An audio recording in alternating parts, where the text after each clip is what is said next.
Hello friends, कैसे हैं आप सब लोग। स्वागत है आपका हमारे चैनल नॉर्दर्न रेलवे बैंक में। तो आज हम आपको बताएंगे कि आपको लोन का फॉर्म कैसे फिल करना है और आपको लोन के लिए क्या क्या रिक्वायरमेंट है, लोन आपको बैंक से कैसे मिल सकता है। बहुत सारे लोगों के मेरे पास कमेंट्स आ रहे थे कि मैम लोन के बारे में बताइएगा कि क्या क्या रिक्वायरमेंट होती है, कैसे फॉर्म फिल करना है।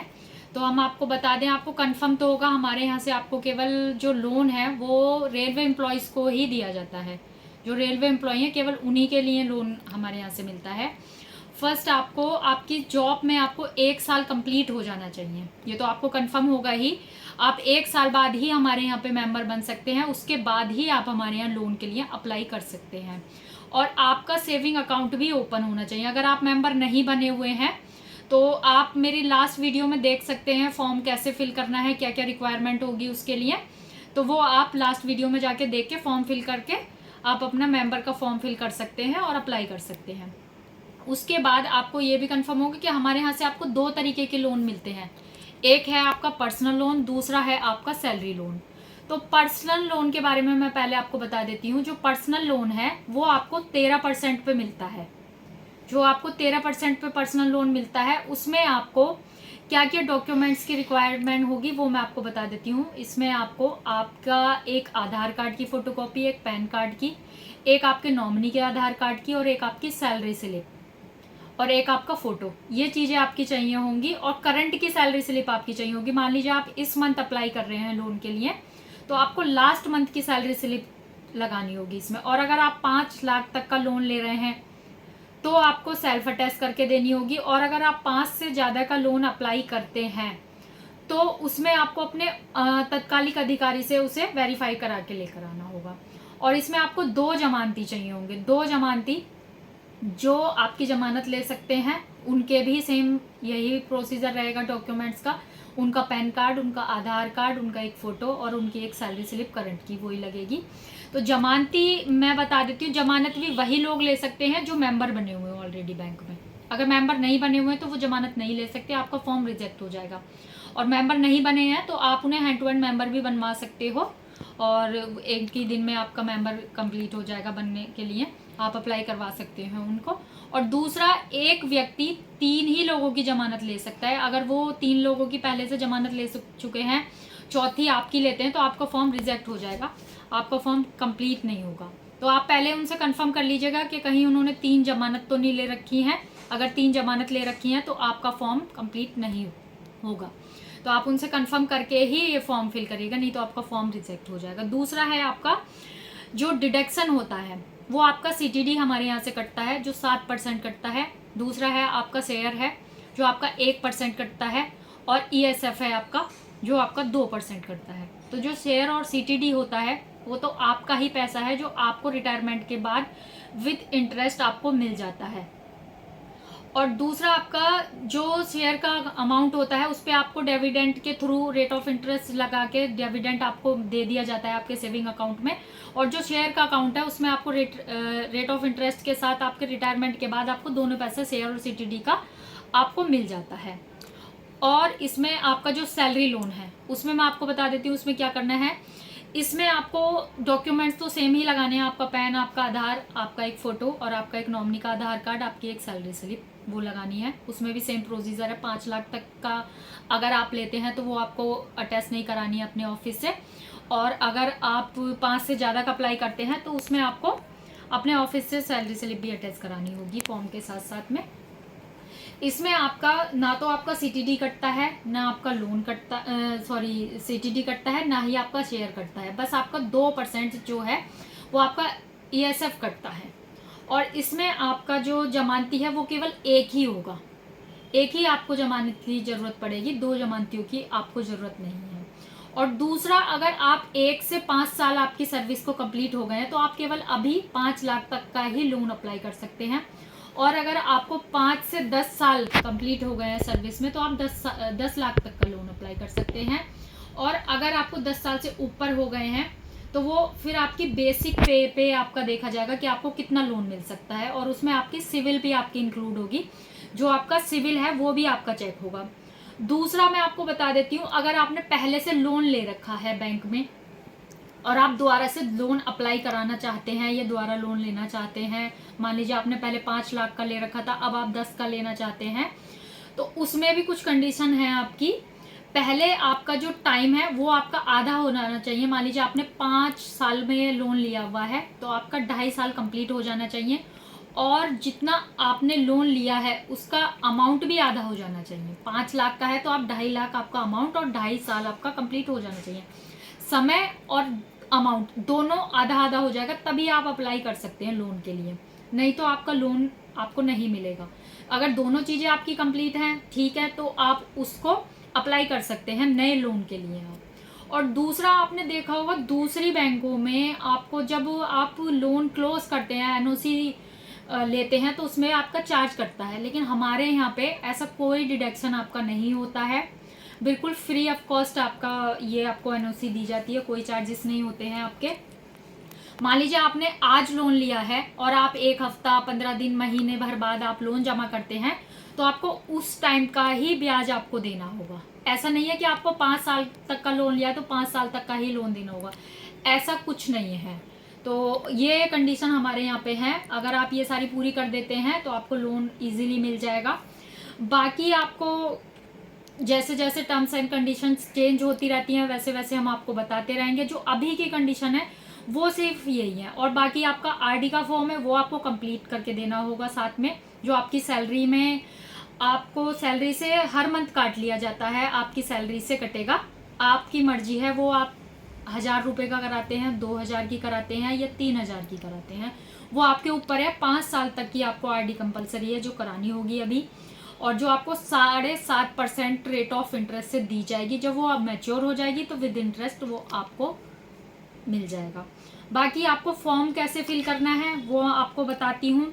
बाकी उससे पहले मैं आपको बता देती हूँ, अगर आपकी 50 साल एज है या उससे ज़्यादा है और आप लोन अप्लाई कर रहे हैं, तो एक और आपको फॉर्म फिल करके देना होगा। बीआरएस का फॉर्म होगा जो आपको लोन फॉर्म के साथ फिल करके देना होगा, वो भी आपको अपने ऑफिस से वेरीफाई करा के लेकर आना होगा अपने फॉर्म के साथ, उसे भी वेरीफाई कराना होगा, तभी आप लोन के लिए अप्लाई कर सकते हैं।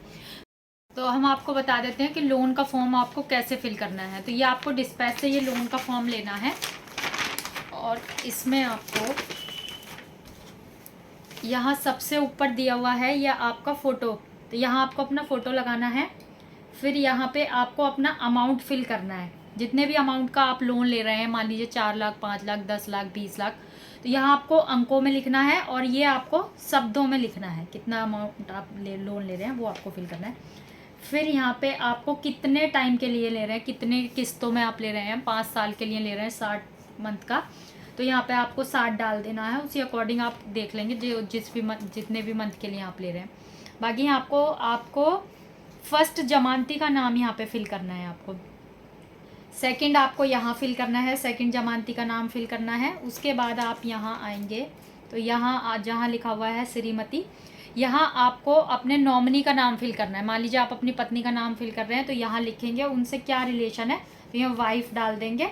उसके बाद यहाँ रुपए लिखा हुआ है, तो कितने अमाउंट का आप लोन ले रहे हैं वो आपको यहाँ फिल करना है, और यहाँ आपको शब्दों में लिखना है ये।